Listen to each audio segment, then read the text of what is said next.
Vamos a ver un poco de historia para entender cómo, a partir del siglo XVIII, la química se convirtió en una ciencia experimental, dejando de lado las especulaciones filosóficas que gobernaban hasta esa época. Ley de conservación de la masa o ley de Lavoisier. ¿Qué dice esta ley? Que en toda transformación química, la masa total de los reactivos que reaccionan es igual a la masa de los productos de la reacción. En este experimento vemos cómo combinando 28 gramos de nitrógeno con 48 gramos de oxígeno se obtiene un producto. Cuando se toma la masa de ese producto se verifica que da 76 gramos. Por otro lado, si uno suma la masa de los reactivos, 28 gramos de nitrógeno más 48 gramos de oxígeno, el resultado es 76 gramos. Ley de proporciones definidas o ley de Proust. Cuando dos o más elementos se combinan para dar un compuesto, lo hacen siempre según una relación de masas definidas y constantes. En estos experimentos podemos ver que combinando 28 gramos de nitrógeno con 48 gramos de oxígeno se obtienen 76 gramos de producto. La relación entre la masa de nitrógeno y oxígeno es 0,583. Del mismo modo, para los otros experimentos se obtiene la misma relación de masas. Ley de proporciones múltiples o ley de Dalton. Las masas de un mismo elemento que se combinan a una masa constante de un segundo elemento guardan entre sí una relación sencilla de números enteros, generalmente pequeños. Podemos ver estos ejemplos en el experimento 1. 56 gramos de hierro que se combinan con 16 gramos de oxígeno dan 72 gramos de producto y la relación hierro-oxígeno es 3,5. Ahora si realizamos un experimento 2, la masa de hierro 56 gramos, pero esta vez se combina con 24 gramos de oxígeno, dando un producto de 80 gramos. La relación hierro-oxígeno es de 2,3. Si relacionamos las masas de hierro por gramo de oxígeno en los experimentos 1 con relación al experimento 2, haríamos 3,5 sobre 2,3.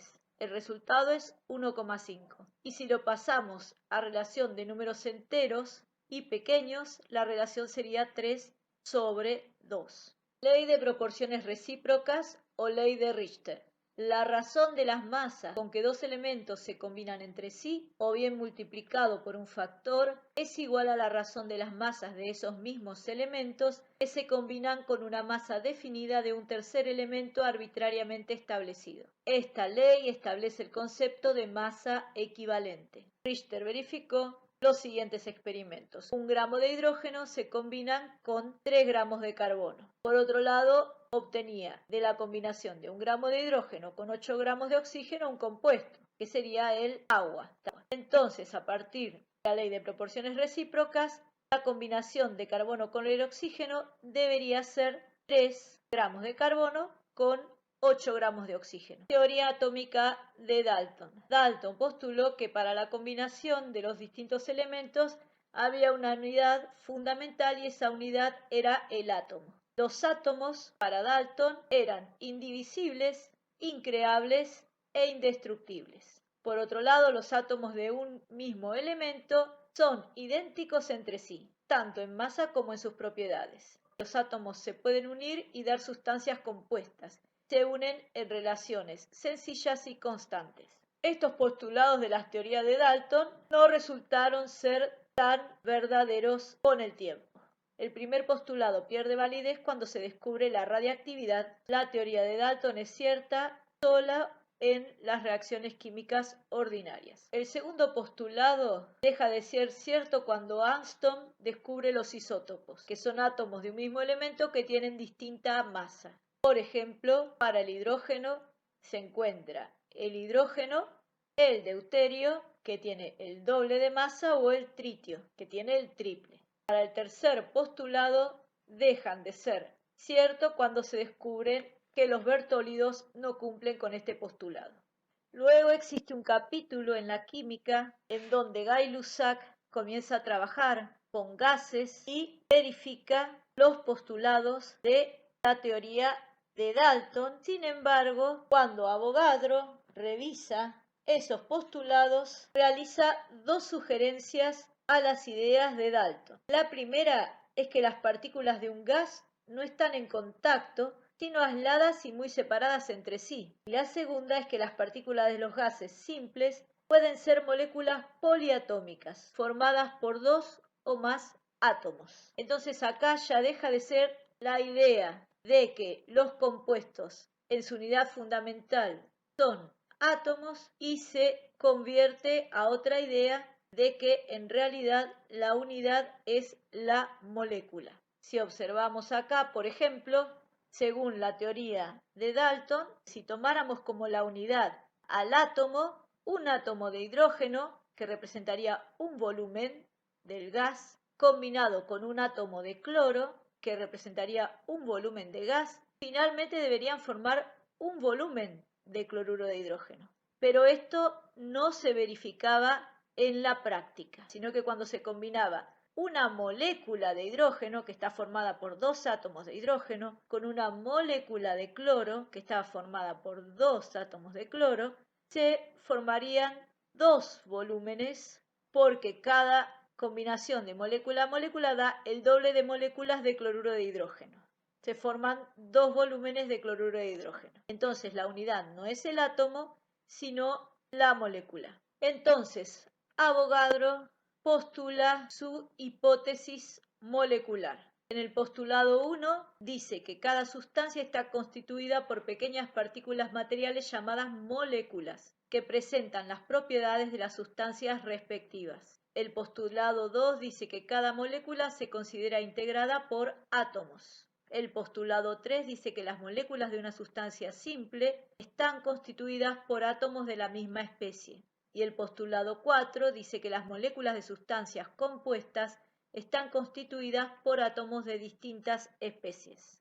En 1958, Stanislao Cannizzaro utiliza las ideas de Avogadro, en particular la que actualmente se conoce como hipótesis de Avogadro, que volúmenes iguales de diferentes gases, medidos en las mismas condiciones de presión y temperatura, contienen el mismo número de moléculas. Con esta idea puede presentar la primera tabla de masas atómicas y moleculares relativas, que obtuvo a partir de numerosos datos experimentales. De esta forma, la hipótesis de Avogadro se convierte en un principio. El principio de Avogadro que permite definir la molécula, el mol, el volumen molar, permite la determinación de masas atómicas relativas, permite la determinación de las masas moleculares relativas, permite la determinación de la constante de Avogadro y da idea de atomicidad, que son el número de átomos que forman la molécula. Así, podemos definir una molécula como un agregado estrictamente neutro de átomos unidos por enlaces fuertes. Se aplica químicamente a los compuestos no iónicos. Un mol es una cantidad de sustancia de fórmula química determinada que contiene el mismo número de unidades de fórmula, ya sean átomos, moléculas, iones, electrones, etc. Que los átomos que hay contenidos en exactamente 12 gramos de carbono 12. El volumen molar está definido como el volumen que ocupa un mol de sustancia en estado gaseoso en las condiciones normales de presión y temperatura y equivale a 22,414 litros. Las condiciones normales de presión y temperatura son una atmósfera de presión y 0 grados Celsius de temperatura. La masa atómica relativa es la razón de la masa de un átomo de un elemento respecto de la masa de un patrón escogido. El patrón que se utiliza desde 1961 es la 12ª parte de la masa del isótopo carbono 12. El peso atómico del carbono 12 es, por definición, exactamente 12.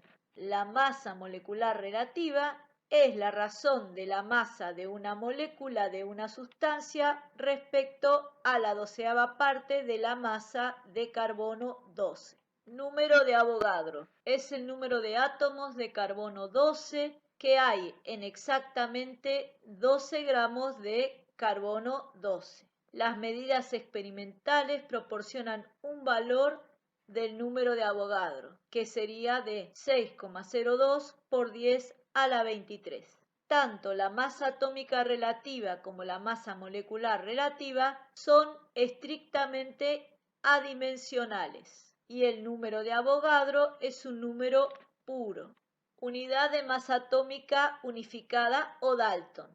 Es una unidad de masa y se define como una 12ª parte de la masa de un átomo neutro y no enlazado de carbono 12 en su estado fundamental eléctrico y nuclear y equivale a 1,660538921 por 10 a la menos 27 kilogramos. La masa de un mol de unidades de masa atómica equivalente a 1 gramo. Se utiliza para expresar la masa de átomos y moléculas. La constante de Avogadro es la cantidad, número de Avogadro, de unidades que hay por mol. ¿Qué unidades serían? Átomos, moléculas, iones, electrones por mol. El número de Avogadro sería 6,02 por 10 a la 23 mol a la menos 1. Y este número no es adimensional. Partículas subatómicas. El átomo está compuesto por un núcleo muy pequeño, ocupado por partículas con masa densa y carga positiva llamadas protones, y partículas sin carga neta con masa ligeramente mayor que la del protón que se llaman neutrones.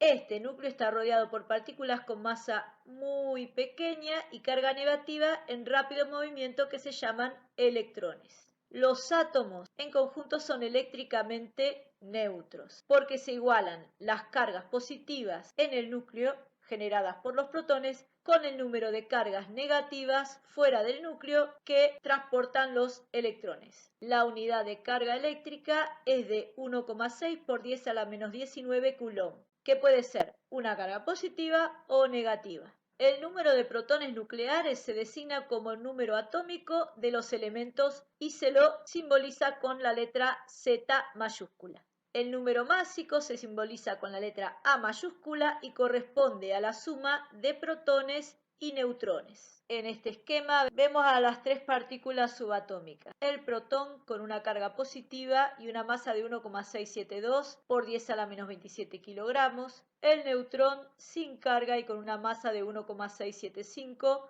por 10 a la menos 27 kilogramos. Y el electrón con una carga negativa y una masa mucho más pequeña de 9,109 por 10 a la menos 31 kilogramos. Desde que se descubrieron los primeros elementos, se intentó ordenarlos o clasificarlos para poder estudiar sus propiedades. En 1869, Mendeleev formula la llamada ley periódica, en la cual decía que las propiedades de los elementos se encuentran en dependencia periódica con sus pesos atómicos. El esquema estaba basado no solo en el orden creciente de pesos atómicos, sino también en las valencias de los elementos. Y Mendeleev dejó huecos para rellenar en aquellos casos en donde no se conocía el elemento, por lo cual anticipó sus propiedades. La estructura de la tabla periódica tiene filas horizontales, que son los períodos, y columnas verticales, que corresponden a los grupos. Acá vemos, por ejemplo, que en el primer período de la tabla aparecen solamente dos elementos, el hidrógeno y el helio. El primer grupo es el de los metales alcalinos, litio, sodio, potasio, rubidio, cesio, francio.